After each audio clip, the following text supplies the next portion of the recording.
Hi friends, welcome back to my channel Visagan Veetu Samayal. So இன்னைக்கு வந்து ஒரு டிஃபரண்டான recipe தான் பார்க்க போறோம். வாங்க அது எப்படி செய்யணும்னு பார்க்கலாம். இந்த ரெசிபி செய்யறதுக்கு நான் 1 கப் அளவுக்கு வந்து கோதுமை மாவு எடுத்துர்க்கேன். நீங்க வந்து கோதுமை மாவு இல்ல மைதா மாவு இதல வேணா செஞ்சுக்கலாம். இப்போ இதுல ஒரு 1/4 ஸ்பூன் அளவுக்கு வந்து உப்பு சேர்த்துக்கறேன். அடுத்ததா ஒரு 1 டீஸ்பூன் அளவுக்கு வந்து எண்ணெய் சேர்த்துக்கறேன். எண்ணெய் சேர்த்துட்டு உப்பு மாவு நல்லா மிக்ஸ் ஆகுற அளவுக்கு மிக்ஸ் பண்ணி விட்டுக்கலாம். இப்போ இதுல கொஞ்சம் கொஞ்சமா தண்ணி சேர்த்து நல்லா சப்பாத்தி மாவு அளவுக்கு நம்ம பிசைஞ்சிக்க போறோம். நல்லா சாஃப்ட்டா வந்து பிசைஞ்சிக்கணும். இந்த ரெசிபி கண்டிப்பா நீங்க இதுவரையும் ட்ரை பண்ணாத ஒரு புது ரெசிபியா இருக்கும். நீங்க டெய்லி சாப்பிடுற டிஃபனுக்கு பதிலா நீங்க இத ட்ரை பண்ணி பார்க்கலாம். ரொம்பவே நல்லா இருக்கும். இதுக்கு சைடு டிஷ் எதுவும் தேவையில்லை. இத வந்து அப்படியே நம்ம சாப்பிடலாம்.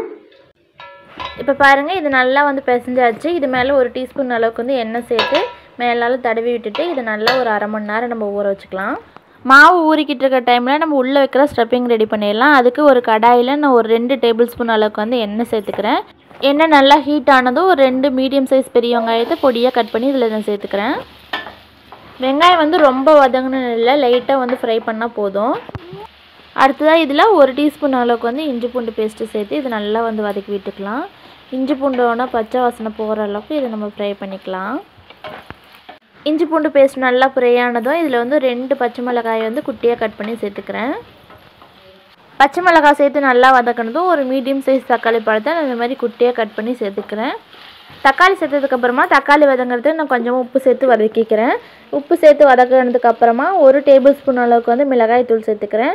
1/2 டீஸ்பூன் அளவுக்கு வந்து கரம் மசாலா, 1/4 டீஸ்பூன் அளவுக்கு வந்து மஞ்சள் தூள், இதையெல்லாம் சேர்த்து மசாலா நல்லா எண்ணெயிலே வந்து வதங்குற அளவுக்கு இதை வந்து நம்ம மிக்ஸ் பண்ணி விட்டுக்கலாம். அடுத்ததாக 2 மீடியம் சைஸ் கேரட்டை இந்த மாதிரி துருவி சேர்த்துக்கிறேன். அடுத்ததாக 1 மீடியம் சைஸ் உருளைக்கிழங்கு இந்த மாதிரி துருவி சேர்த்துக்கிறேன். இதெல்லாம் சேர்த்துட்டு இதுக்கு தேவையான அளவு உப்பு சேர்த்துட்டு இதை நல்லா வந்து மிக்ஸ் பண்ணி விட்டுக்கலாம். இது வந்து ரொம்ப நேரம் குக் ஆகணும் இல்லை, லைட்டாக ஒரு 2 மினிட்ஸ் வந்து ஃப்ரை ஆனால் போதும். ஒரு 2 மினிட்ஸ் ஃப்ரை பண்ணதுக்கப்புறமா ஃபைனலாக இதில் வந்து கொத்தமல்லி தழை தூவி நம்ம ஸ்டவ் ஆஃப் பண்ணிக்கலாம். பாருங்கள் பார்க்க எவ்வளோ கலர்ஃபுல்லாக இருக்குது. இப்போ நம்ம ஸ்டஃபிங் ரெடி பண்ணியாச்சு. இப்போ வந்து நம்ம ஊறிக்கிட்டு இருந்த மாவை வந்து நல்லா ஒரு டைம் பிசைஞ்சு விட்டுட்டு இதை வந்து நம்ம உருண்டையாக பிடிச்சி எடுத்துக்கலாம். பாருங்கள் நம்ம எல்லா மாவுலையும் இந்த மாதிரி உருண்டை பிடிச்சி எடுத்தாச்சு. இப்போ நம்ம சப்பாத்தி தேய்க்கிற கட்டையில் கொஞ்சமாக நான் எண்ணெய் சேர்த்துக்கிறேன். எண்ணெய் சேர்த்துட்டு நம்ம ரெடி பண்ணி வச்சுருந்த கோதுமை மாவுலேருந்து ஒரு உருண்டை எடுத்து நம்ம நல்லா வந்து தேய்ச்சிக்கலாம். ரெடி பண்ணி வச்சுருந்த மசாலாவை இதில் ஆட் பண்ணிக்கலாம். இந்த மாதிரி சென்டரில் வந்து நம்ம ரெடி பண்ண மசாலா வச்சுட்டு இதை வந்து நம்ம ஃபோல்ட் பண்ணிக்கலாம்.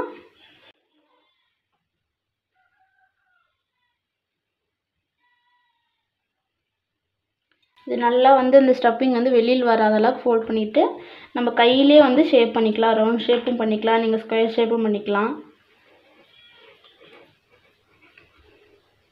நல்லா பாருங்கள் இந்த மாதிரி ஷேப் பண்ணிக்கலாம். உங்களுக்கு ஸ்கொயர் ஷேப் வேணாலும் ரவுண்ட் ஷேப் எது வேணுனாலும் நீங்கள் வந்து ஷேப் பண்ணிக்கலாம். இதே மாதிரி நம்ம எல்லாத்தையும் பண்ணி எடுத்துக்கலாம். இப்போ பாருங்கள் நம்ம எல்லாத்துலேயும் இந்த மாதிரி வந்து செஞ்சு எடுத்துட்டோம். இப்போ வந்து நம்ம எண்ணெய் ஊற்றி இது வந்து ஃப்ரை பண்ண போகிறோம். இப்போ ஃப்ரை பண்ணுறதுக்கு ஒரு பேனில் நான் எண்ணெய் ஊற்றி வச்சுருக்கேன். எண்ணெய் வந்து கம்மியாக தான் சேர்த்துருக்கேன். நம்ம வந்து டீப் ஃப்ரை பண்ண போகிறதில்ல, ஷேலோ ஃப்ரை தான் பண்ண போகிறோம். இது வந்து ஃப்ரை பண்ணுறதுக்கு முன்னாடி நம்ம இட்லி பாத்திரத்தில் வச்சு வேக வச்சுட்டு கூட பண்ணலாம். நான் இன்றைக்கி வந்து அப்படியே செய்ய போகிறேன். இப்போ வந்து எண்ணெய் ஹீட் ஆயிடுச்சு. நம்ம ரெடி பண்ணி வச்சுருந்த சப்பாத்தி இதில் சேர்த்துக்கலாம்.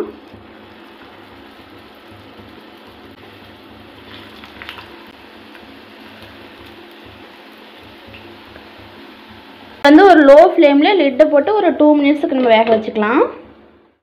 இப்போ பாருங்கள் ஒரு 2 நிமிஷம் ஆயிடுச்சு. நம்ம ஓப்பன் பண்ணி பார்க்கலாம். இப்போ ஒரு சைடு நம்ம இருந்ததும் நம்ம இன்னொரு சைடு வந்து திருப்பி போடலாம்.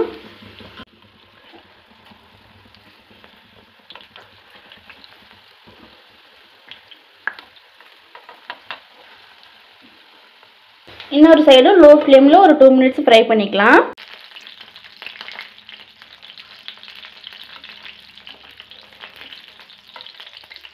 இப்போ பாருங்கள் 2 சைடும் வந்து நல்லா வெந்துருச்சு. நம்ம இப்போ வந்து ஸ்டவ் ஆஃப் பண்ணிக்கலாம்.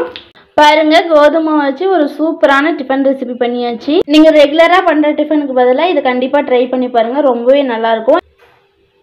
பாருங்கள் இதை உடச்சி பார்க்கலாம். நம்ம உள்ளே பாருங்கள் எவ்வளோ ஸ்டஃபிங்கோட பார்க்குறதுக்கே சூப்பராக இருக்குது.